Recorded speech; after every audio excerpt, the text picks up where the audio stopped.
नमस्कार, मैं खुशी और आप देख रहे हैं बदलेगा यूपी न्यूज। आइए नजर डालते हैं आज की बड़ी खबर पर। विश्व स्तर पर अयोध्या की प्रतिष्ठा। त्रेता में निषाद राज को जब पता चला कि प्रभु राम का आगमन हो रहा है, तब उन्होंने पूरे क्षेत्र को सुसज्जित किया था। सबरी तो प्रतिदिन राह को पुष्प से सुसज्जित करती रहती थीं। उन्हें विश्वास था एक दिन प्रभु श्री राम अवश्य आएंगे। वो कोई तिथि शास्त्र नहीं जानती थीं, भक्ति में लीन रहती थीं। अंततः उनकी प्रतीक्षा पूर्ण हुई थी। प्रभु राम की वापसी के लिए अयोध्या के लोगों ने 14 वर्ष प्रतीक्षा की थी। प्रभु के आगमन की सूचना मिलते ही उन्होंने अयोध्या को सुसज्जित करना शुरू कर दिया था। उनके आगमन पर दीपोत्सव मनाया गया। योगी आदित्यनाथ को भी जन्मभूमि पर भव्य श्री राज मंदिर के निर्माण और उनकी प्राण प्रतिष्ठा का अनुमान रहा होगा, जबकि कुछ वर्ष तक लोगों ने इस सपने को साकार होने की आशा भी छोड़ दी थी। यूपीए सरकार ने तो श्री राम को लिखित रूप से काल्पनिक बताया था। सभी सेक्युलर पार्टियां भी अयोध्या में मंदिर निर्माण की विरोधी रही हैं। इसके लिए वो किसी भी हद तक जाने को तैयार थी। निहत्थेकार सेवकों पर गोली चलाई गई। मंदिर निर्माण रोकने के लिए दर्जनों वकील लगाए गए। ऐसे में सनातन पर आस्था रखने वाले निराश थे। नरेंद्र मोदी के प्रधानमंत्री बनने के बाद आशा की किरण दिखाई दी। योगी आदित्यनाथ को तो पूरा विश्वास था कि भव्य मंदिर का निर्माण अवश्य होगा। इसके लिए उन्होंने भी मुख्यमंत्री बनने के बाद अयोध्या धाम को सुसज्जित करना शुरू कर दिया था।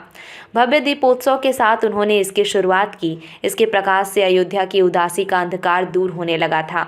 योगी ने अयोध्या को विश्व स्तर पर प्रतिष्ठा करने का संकल्प लिया।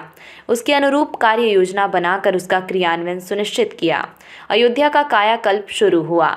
मंदिर निर्माण के पहले ही अयोध्या आध्यात्मिक और भौतिक रूप से सुसज्जित हो चुकी थी। आगामी समय में अयोध्या टूरिस्ट डेस्टिनेशन के लिए देश का सबसे प्रमुख शहर होने जा रहा है। अयोध्या में स्थानीय श्रद्धालुओं की बहुत बड़ी संख्या है। देश विदेश से श्रद्धालु अयोध्या पहुंचेंगे। सरकार उनकी सुविधा के लिए साधनों का विस्तार कर रही है। अयोध्या में प्रदेश सरकार 800 एकड़ से अधिक भूमि एयरपोर्ट अथॉरिटी ऑफ इंडिया को उपलब्ध करा चुकी है। पार्किंग की सुविधा के साथ यहां 8 विमान एक साथ लैंड कर सकते हैं। भविष्य की संभावनाओं को ध्यान में रखते हुए नागर विमानन मंत्रालय द्वारा बनाई गई कार्य योजना के अनुसार प्रदेश सरकार प्रत्येक कार्य में सकारात्मक सहयोग प्रदान करेगी। केंद्रीय नगर विमानन मंत्री ज्योतिरादित्य सिंधिया ने कहा कि नरेंद्र मोदी एवं योगी आदित्यनाथ के नेतृत्व में उत्तर प्रदेश प्रत्येक क्षण विकास और प्रगति के नए आयाम प्राप्त कर रहा है। उत्तर प्रदेश देश के विकास और प्रगति को सुनिश्चित करने वाला प्रदेश है। जिस सुंदर अयोध्या नगरी का सपना प्रधानमंत्री ने देखा था, उसका क्रियान्वयन मुख्यमंत्री ने किया है। अयोध्या में चौड़ी सड़कें, सुंदर साइन बोर्ड, लता मंगेशकर चौराहा के साथ साथ संपूर्ण अयोध्या का कायाकल्प करने का कार्य किया गया। योगी आदित्यनाथ के विशेष आग्रह पर देश के विभिन्न राज्यों की कला व संस्कृति को प्रदर्शित करते हुए इस विमानतल को श्री राम जन्मभूमि मंदिर का आकार प्रदान किया गया। विमानतल का नामकरण भगवान श्री राम के जीवन विवरण के रचयिता महर्षि वाल्मीकि के नाम पर किया गया। 5 अंतर्राष्ट्रीय हवाई अड्डे उत्तर प्रदेश में या तो स्थापित हो चुके हैं या होने जा रहे हैं। इनमें से अयोध्या धाम एक प्रमुख अंतर्राष्ट्रीय हवाई अड्डा है। मंदिर परिसर के बाहर इंफ्रास्ट्रक्चर सरकार द्वारा विकसित किया जा रहा है। वहां सड़कों का चौड़ीकरण, आधुनिक रेलवे स्टेशन का निर्माण, डबल रेल लाइन, नए अंतर्राष्ट्रीय एयरपोर्ट का निर्माण, क्रूज सेवा प्रारंभ करने का कार्य, मल्टी लेवल पार्किंग का निर्माण तथा मंदिर परिसर के बाहर गेस्ट हाउस बनाने के कार्य जैसे विभिन्न निर्माण कार्य प्रदेश सरकार की पॉलिसी के अंतर्गत कराए जा रहे हैं। आज ही अयोध्या में कोलकाता व बेंगलुरु के लिए वायु सेवा प्रारंभ की गई है।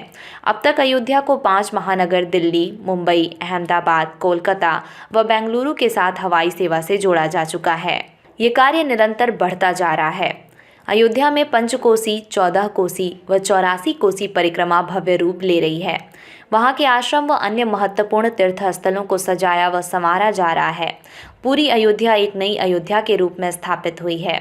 अकेले अयोध्या में वर्तमान में 31,000 करोड़ रुपए से अधिक के प्रोजेक्ट धरातल पर उतर चुके हैं या उन पर कार्य हो रहा है। अगले 10 वर्षों में अकेले अयोध्या के लिए 1 लाख करोड़ रुपए के नए प्रोजेक्ट आ रहे हैं। अयोध्या सोलर सिटी के रूप में स्थापित होगी। अयोध्या नए भारत की नई अयोध्या होगी, जो दुनिया की सबसे खूबसूरत और सबसे सुंदरतम नगरी के रूप में स्थापित होगी। योगी ने कहा कि श्री राम लला के विग्रह की प्राण प्रतिष्ठा का कार्यक्रम भारत के आत्मगौरव की पुनर्प्रतिष्ठा का कार्यक्रम है। हमारा देश अपने स्वयं के गौरव की पुनर्प्रतिष्ठा कर रहा है। त्रेता में जब निषाद राज को पता चला कि प्रभु राम आएंगे, तो उन्होंने अपने जो वनवासी राज्य था उसको सुसज्जित करना शुरू कर दिया था।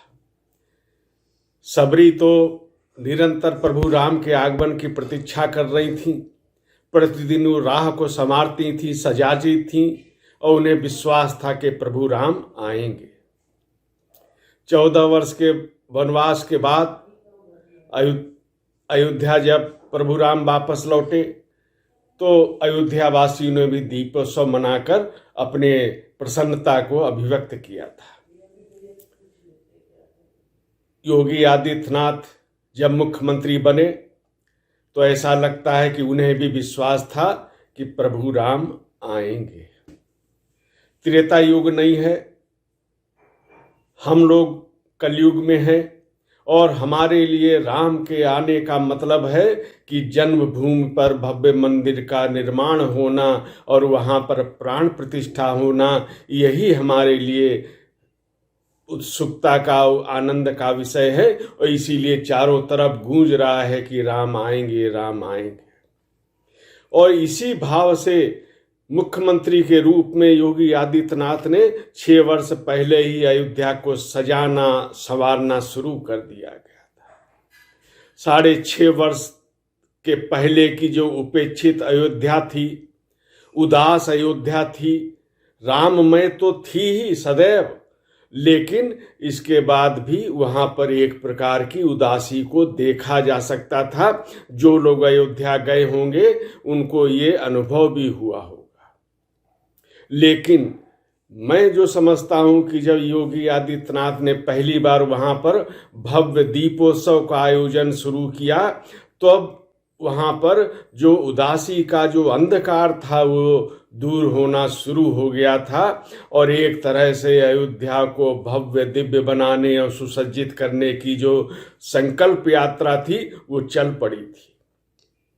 और आज हम देखते हैं वहाँ के विकास को, आध्यात्मिक चेतना के साथ साथ जिस प्रकार का भौतिक विकास हुआ है वह भी एक विलक्षण है। यानी अगर पिछले हम आक्रांताओं से क्या उम्मीद, ब्रिटिश शासन से कोई उम्मीद नहीं, लेकिन स्वतंत्र भारत में ये तो अपेक्षा थी ही कि भले ही उनकी आस्था ना हो, लेकिन पर्यटन स्थल के रूप में, तीर्थाटन के रूप में इन स्थलों का जो पौराणिक स्थल हैं विश्व स्तर पर प्रसिद्ध हैं, जहाँ पे करोड़ों करोड़ों लोग की आस्था जुड़ी हुई है, उनको कम से कम पर्यटन की दृष्टि से उनका विकास कर देते।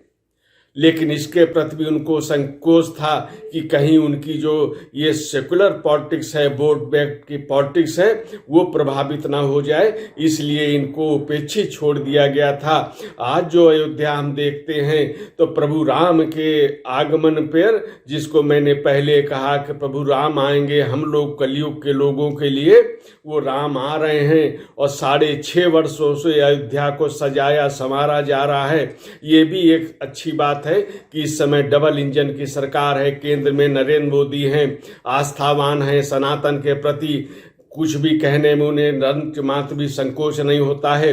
वो देश के प्रतिष्ठा को ध्यान में रखते हैं। और जब प्रधानमंत्री के रूप में शुरुआत में ही जब वो जापान गए थे तब उन्होंने कहा था काशी को क्योटो बनाना है।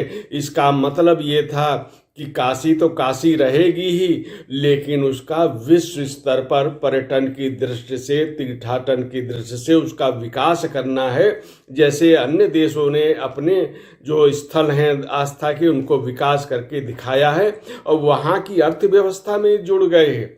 इसी तरह उत्तर प्रदेश में जो कार्य हो रहे हैं, हम सब ने देखा कि जिस प्रकार भव्य काशी धाम का निर्माण हुआ है, 12 करोड़ पर्यटक 1 वर्ष में पहुंच गए। इसी तरह अयोध्या जी में अनुमान है कि 1 वर्ष में 20 करोड़ लोग आएंगे। अब परोक्ष अपरोक्ष रूप से अर्थव्यवस्था को प्रोत्साहन मिलेगा, परोक्ष अपरोक्ष रूप से रोजगार का सृजन हो रहा है। बड़ी संख्या में होटल बन रहे हैं, यातायात को तो बहुत ही सुगम बनाया गया है, इंटरनेशनल एयरपोर्ट है, मेडिकल कॉलेज है। ये सब सपने थे जो साकार हो रहे हैं। और मैं मानता हूँ कि अयोध्या को प्रभु राम के आगमन से पहले, प्रभु राम की प्राण प्रतिष्ठा से पहले यहाँ कर अयोध्या को इतने भव्य रूप में सजाया संवारा गया है, वह भी निश्चित रूप से भाव विह्वल करने वाला है। और हम सब के लिए ये गर्व की अनुभूति भी है।